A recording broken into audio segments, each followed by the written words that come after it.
Period art को describe करना है, यही बात है। तो सीधा है ना, सीधा इसमें आइए ऐसे क्वेश्चंस पर, यानी कीवर्ड कुछ नहीं है कोई खास। पहला है गुप्त काल और दूसरा है कला, है ना। तो यही याद रखना, कला के बारे में, गुप्त युगीन कला के बारे में डिस्क्राइब करना। तो फर्स्ट पैराग्राफ में आप लिख सकते हैं गुप्त काल का परिचय दीजिए, है ना। कहाँ से कहाँ तक था, लगभग 300 एडी से लेकर के 550 एडी तक है ना। ये लिख सकते हैं संस्थापक कौन थे, है ना, ये बता सकते हैं आप। फिर कला का बारे में भी एक पॉइंट लिखिए, है ना। कला का विकास, कला का विकास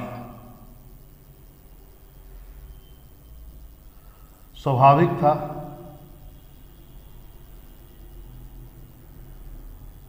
स्वाभाविक था। कला का विकास क्या था, स्वाभाविक था।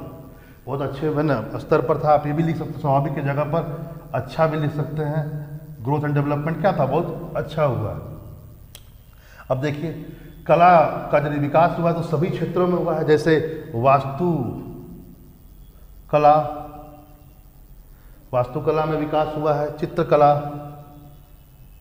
चित्रकला में भी विकास हुआ है ना। वास्तुकला, चित्रकला, मूर्ति कला, आइडल, है ना, स्कल्पचर्स आर्ट, पेंटिंग, आर्किटेक्ट, है ना, और संगीत कला, है ना, संगीत कला इत्यादि। तो कला के हर क्षेत्र में विकास हुआ। इस ढंग से हम लोग लिखते हुए पहला पैराग्राफ को इंट्रोडक्शन देते हुए, बैलेंस बनाते हुए, ज़्यादा नहीं 70 वर्ड तक में, है ना, बढ़ेंगे। अब आइए सेकेंड पैराग्राफ, सेकेंड पैरा में हम लोगों ने क्या लिखा है पहले, तो वास्तुकला। तो पहले वास्तुकला को आप डिस्क्राइब कीजिए,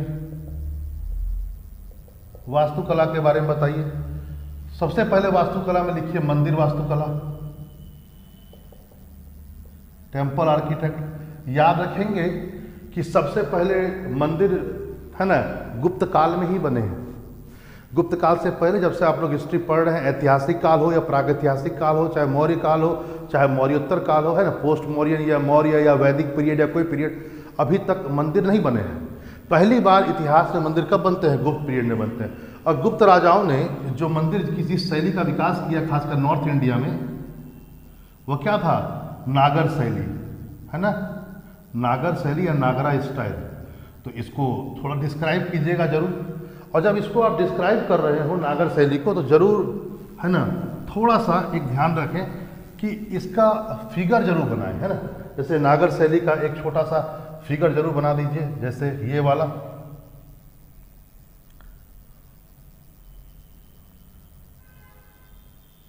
एक थोड़ा फिगर बना दीजिए, है ना, ऊपर में ऐसे डाल दीजिए, थोड़ा सा ऐसे डाल दीजिए। ये कलश था, इसको अमलाक बोलते थे, अमलाक। शिखर जो होते थे वो रेखीय होते थे, रेखीय शिखर।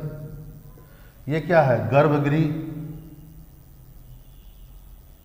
है ना, ये क्या है, गर्भगृह थे। अच्छा, याद रखेंगे कि गुप्त काल में जो इतने भी नागर शैली में जो मंदिर बने हैं वो बेसिकली किसी न किसी फाउंडेशन पर बने हैं, चबूतरे पर बने हैं। ऐसा नहीं कि सीधे बना दिया गया हो मंदिर। एक अच्छा खासा चबूतरा बनाया गया, फाउंडेशन बनाया गया, प्लेटफॉर्म, और उस पर मंदिर बना है। इसको जगाती कहा जाता है। सीढ़ी भी हुआ करती थी, है ना, कई प्रकार के मंडप भी थे, है ना। तो लिख दीजिएगा। तो याद रखेंगे गुप्त काल में मंदिर को थोड़ा सा इस ढंग से आप लोग, है ना, थोड़ा जब भी मंदिर वास्तुकला लिखें तो नागर शैली लिखते हुए मंदिर को भी जरूर डिस्क्राइब करें। इसी में अगला पॉइंट यहाँ पर लिखें, ठीक है, या इसके नीचे फिगर के नीचे लिख दें, ठीक है, कि मंदिर प्रायः क्या थे, जनरली क्या थे, पत्थरों के बने हुए हैं, है ना, प्रायः पत्थरों के बने। लेकिन कुछ अपवाद भी है, कुछ एक्सेप्शनल भी है। जैसे भीतरगांव का मंदिर, भीतरगांव जो कानपुर में है, ये ईंटों से बना हुआ है। सिरपुर का मंदिर, सिरपुर का मंदिर जो रायपुर में है, रायपुर डिस्ट्रिक्ट में। ये किससे बना हुआ है? ये दोनों मंदिर ईंटों से बना हुआ है ना। तो याद रखेंगे प्रायः मंदिर पत्थरों के थे, लेकिन कुछ मंदिर ईंटों के भी बने हुए हैं। ठीक है, कुछ और भी एग्जाम्पल दे सकते हैं, है ना, मंदिरों में आपका मन। तो इस ढंग से हम लोग आगे बढ़ेंगे। जैसे देखिए कुछ मंदिरों के और एग्जाम्पल दे दीजिए, जैसे कि भूमरा मंदिर है ना, भूमरा का मंदिर ये सतना में था, एमपी है ना, सतना में भूमरा का मंदिर है। अगला है नचना कुठार का मंदिर। ठीक है, एक मिनट,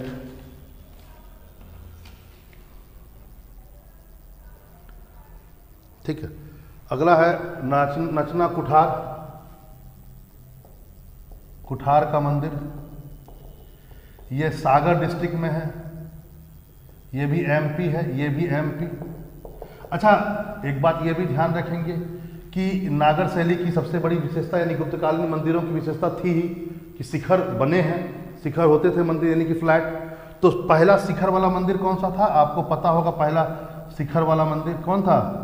देवगढ़ का दशावतार मंदिर, देवगढ़ का दशावतार मंदिर झांसी, देवगढ़ का दशावतार मंदिर विष्णु का टेम्पल है, आपको पता है। तो इस ढंग से आप लिख सकते हैं। एक पॉइंट जरूर डालें इसमें कि इस काल में मंदिर है ना काष्ठ कला से मुक्त है। काष्ठ कला मतलब वुड आर्ट है ना, वुड आर्ट। ध्यान रखेंगे कि मौर्य काल में जो मंदिर बनते थे वो प्रायः उसमें वुड का प्रयोग होता था। ठीक है, तो याद रखेंगे कि इस काल में असल में मंदिर जो है वो वुड आर्ट से नहीं है। बेसिकली ये आप इसको लिख भी सकते हैं, यहाँ पर नहीं भी लिख सकते हैं कि ये गुहा मंदिरों के लिए है, तो आप इसको फिलहाल अभी नहीं लिखें, ज़्यादा अच्छा होगा। ठीक है, क्योंकि जो हम लोग इसका एक अलग सेक्शन ही बना लेते हैं वास्तुकला में गुहा मंदिर, तो उसमें हम लोग लिखते हैं। चलिए, तो यहाँ तक रहने देते हैं। तो मंदिर बने, नागर शैली को बाकायदा डिस्क्राइब कीजिएगा। चलिए अब सेकेंड पार्ट में आते हैं। सेकेंड पार्ट जरा देखिए, गौर कीजिए। हमने पहले पार्ट में मतलब कि सेकेंड पैराग्राफ का हम लोग पहला एक पॉइंट बना लीजिए, वह क्या है? मंदिर। अब है बी है गुहा कला, है ना, गुहा कला यानी केव आर्ट यानी गुफा कला। अब देखिए गुफा कला के अंतर्गत मंदिर जो बने हैं, गुफा कला मतलब पहाड़ों को काट करके कुछ बनाना, कुछ आकृति देना। तो प्रायः मंदिर ही बनते थे। तो मंदिर जो बने हैं ज़्यादातर बौद्ध मंदिर बने हैं, लेकिन ब्राह्मण मंदिर भी बने हैं।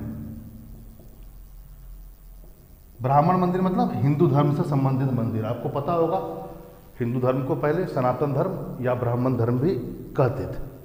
तो बौद्ध मंदिर भी बने हैं, और कौन से मंदिर बने हैं? ब्राह्मण मंदिर भी बने हैं। तो इसको ध्यान में रखेंगे। तो गुहा टेम्पल के बारे में ये बात जान रखेंगे कि दोनों ही प्रकार के मंदिर बने हैं, बौद्ध मंदिर भी बने हैं और ठीक है ये भी। अब देखिए ब्राह्मण में आइए। तो ब्राह्मण में यहाँ पहले ब्राह्मण में देख लीजिए उदयगिरी का मंदिर। ये बेसिकली उदयगिरी पहाड़ी में बनाया था, चंद्रगुप्त सेकेंड के पीरियड में बना था। विष्णु का मंदिर है ना। तो उदयगिरी पहाड़ी को खोद करके है ना पूरा एकदम उसको एक शेप दे करके एक मंदिर बनाया गया। चंद्रगुप्त सेकेंड के पीरियड में विष्णु का मंदिर है। फिर आप देखेंगे बौद्ध धर्म से संबंधित भी कई मंदिर, कई चीजें बनी, जैसे अजंता है ना, अजंता बाघ, तो बाघ की गुफाएं, अजंता की गुफाएं, ये किससे संबंधित थी?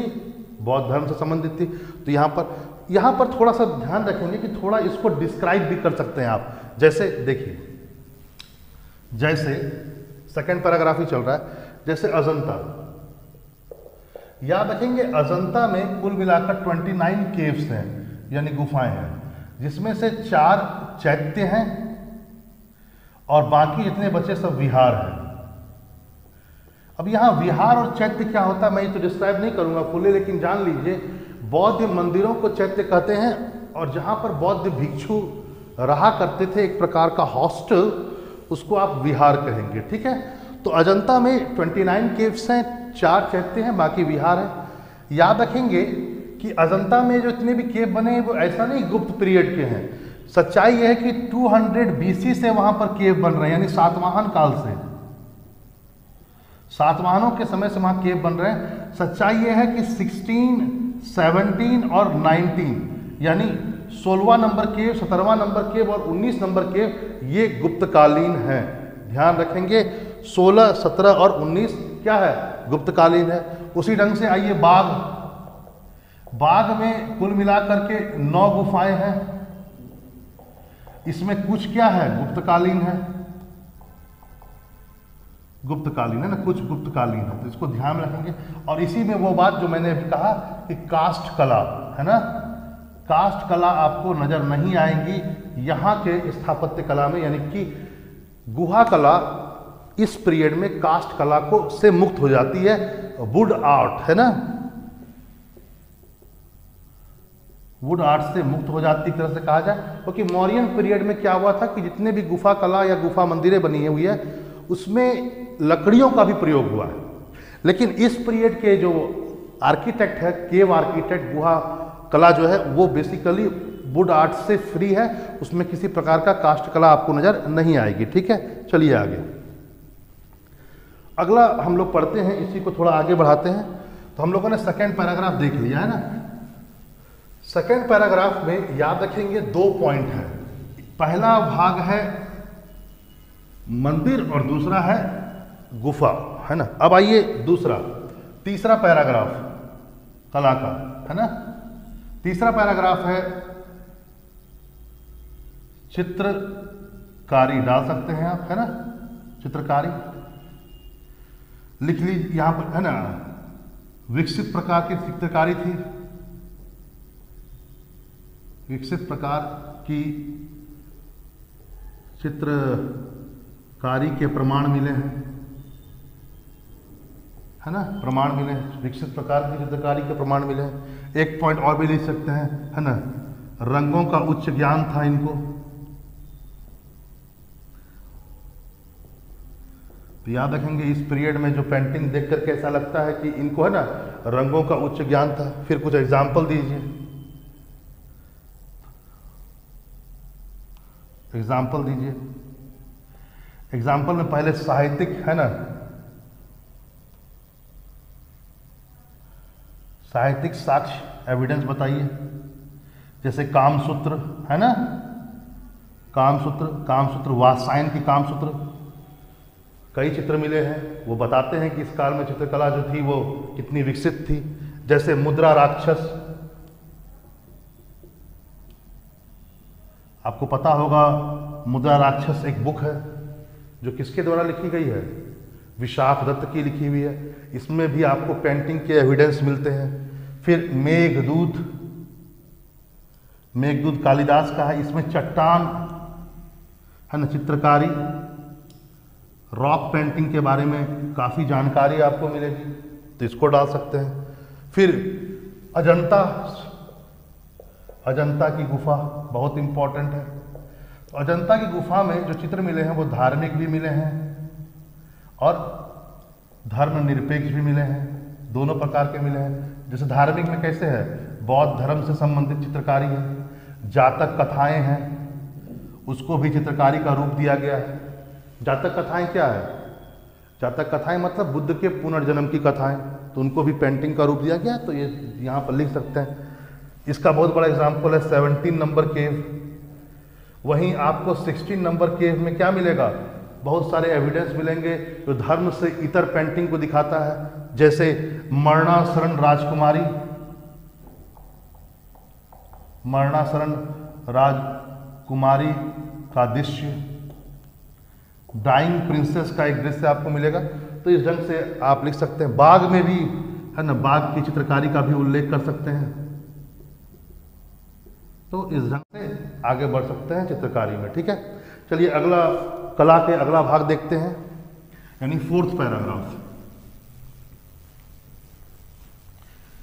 4th पैराग्राफ में आप देखेंगे 4th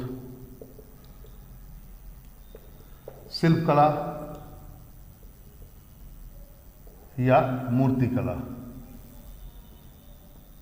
मूर्ति कला, है ना, स्कल्पचरल आर्ट या आइडल्स आर्ट, है ना। तो इस पीरियड में दोनों प्रकार के चित्र मिले हैं, मतलब मूर्ति फेमस थी, जैसे कि मान लो कि, है ना, मूर्ति कला में धर्मनिरपेक्ष भी था और धार्मिक भी है। दोनों ही प्रकार की मूर्तियां बनी हैं, धर्मनिरपेक्ष और धार्मिक। धार्मिक ज़्यादातर धार्मिक है, इसको ध्यान में रखेंगे। ज़्यादातर क्या है, धार्मिक चित्रकला, स्कल्पचर्स है ज़्यादातर। जैसे बौद्ध धर्म से संबंधित बुद्ध की मूर्तियां आपको मिलेगी। कहाँ कहाँ से मिलेगी, जैसे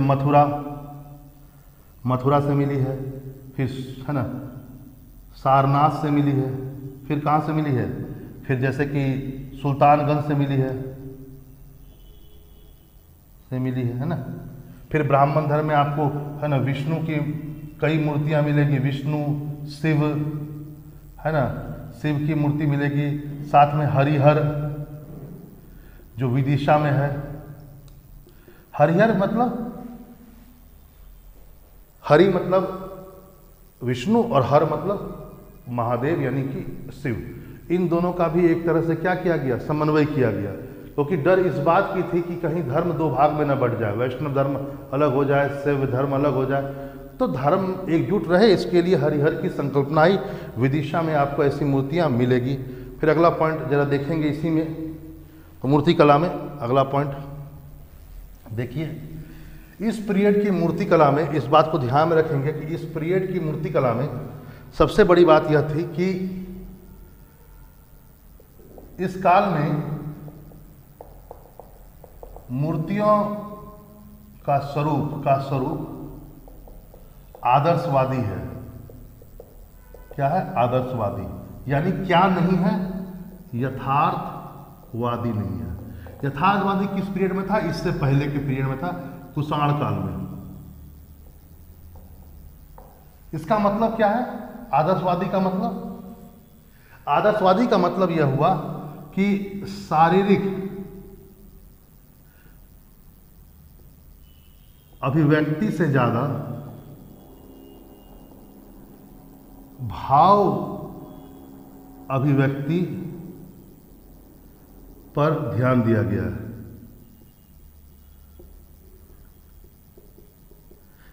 आप बोलेंगे सर ये भी समझ में नहीं आया। इसका मतलब यह हुआ कि शारीरिक अभिव्यक्ति से ज्यादा किस पर है, भाव अभिव्यक्ति पर। देखिए कुषाण काल में क्या है, रियलिज्म बहुत ज्यादा हावी था मूर्ति कला पर। तो उस पीरियड में जितनी भी मूर्ति बनी वो बेसिकली बहुत न्यूड थी, है ना, नंग है, उसमें कपड़े नहीं है, जो जैसा है वैसा दिखाओ, पूरा मसल्स दिखाओ, कोई दिक्कत नहीं, चाहे वो जेंट्स हो या लेडीज हो। लेकिन इस पीरियड में ऐसा नहीं है। इस पीरियड में मूर्तियां जितनी बनी है सब क्लोथ्स में है, यानी कि मूर्तियों ने क्या किया, आदर्शवादी रूप को अडॉप्ट किया। तो बाकायदा इस बात को आप लिखेंगे कि शारीरिक अभिव्यक्ति से ज्यादा भाव अभिव्यक्ति पर ध्यान दिया गया है। ठीक है, हाँ। अच्छा, जब आप क्या कहता है इंट्रोडक्शन दे रहे हो तो उस समय भी आप लिख सकते हैं कि गुप्त काल एक स्वर्ण काल है, और इस हिसाब से देखा जाए तो हर क्षेत्र में विकास हुआ है, तो कला के क्षेत्र में भी विकास हुआ है। कला के सभी रूप क्या थे, इस पीरियड में विकसित थे, तो वैसे हम लोग चल रहे हैं। तो इस ढंग से भी आप वहाँ पर शुरू कर सकते हैं। ठीक है, याद रखेंगे, इस काल में याद रखेंगे, यानी कि सेकेंड पैराग्राफ में हम लोगों ने कुछ बातें इधर से की, कुछ एक पॉइंट ये बनाया, एक पॉइंट ये बनाया, अब हम लोग एक पॉइंट बना रहे हैं। और इस काल में जो मूर्ति कला के प्रमुख केंद्र थे वो थे सारनाथ और मथुरा। क्या थे, सारनाथ और मथुरा। ठीक है, ध्यान देंगे। चलिए अगला पैराग्राफ में आते हैं, यानी अगले कला के बारे में बात करते हैं। अगला कला है चित्र। हम लोगों ने वास्तु कला पढ़ लिया, गुहा कला उसी में था, मंदिर कला भी उसी में था, चित्रकारी पढ़ ली, वाहन शिल्प कला पढ़ ली। अब हम लोग आते हैं धातु कला, है ना। धातु कला भी इस काल में बहुत अच्छा विकसित था। अगला पैरा बना लीजिएगा, नेक्स्ट पैरा जो भी हो, है ना। धातु कला भी विकसित थी। मूर्तियां तांबे की भी बनी है और अन्य धातुओं में भी बनी है, यानी कि लोहे में भी बनी है। और धातु कला का सबसे बड़ा एग्जाम्पल आपको मिलेगा महरौली का लौह स्तंभ, जो किसका है, चंद्रगुप्त सेकंड का। आज तक उस पर जंग नहीं लगा है। अब आप सोच सकते हैं कि कितना फाइन है ना, जो मेटल आर्ट था वो कितना फाइन था, है ना। बाकी और भी चीज़ें इसमें ऐड कर सकते हैं तो कर सकते हैं, आपको मैं सिर्फ बता रहा हूँ क्या क्या सेक्शन बन सकता है। अगला है संगीत कला। याद रखेंगे मौर्य पीरियड में आपको संगीत कला देखने को नहीं मिलेगी, इस बात को बहुत अच्छी तरीके से जान लीजिएगा, है ना। संगीत कला मौर्य पीरियड में नहीं है, संगीत कला यहाँ पर आपको नजर आएगा। संगीत कला अगला दे दीजिए, पैरा बना लीजिए, यह भी विकसित थी, है ना। इस काल के वाद्य यंत्रों के नाम दीजिए, है ना, थोड़ा बहुत वाद्य यंत्रों के नाम लिख दीजिए। यही बताइए कि समुद्रगुप्त स्वयं क्या था, वीणा बजाता था, वीणा वादक था, है ना। तो इस ढंग से हम लोग आगे बढ़ सकते हैं, ठीक है। लेकिन हाँ, डिस्कस करने के लिए कहा है तो एक बात याद रखेंगे, स्तूप कला जो इससे पहले बहुत अच्छा था, है ना, स्तूप कला में साफ डिक्लाइन नजर आता है, एक गिरावट नजर आती है गुप्त काल में, तो इस बात को ध्यान में रखेंगे, ठीक है। तो कला के ये थे, ठीक है। अगला पॉइंट हम लोग देखते हैं।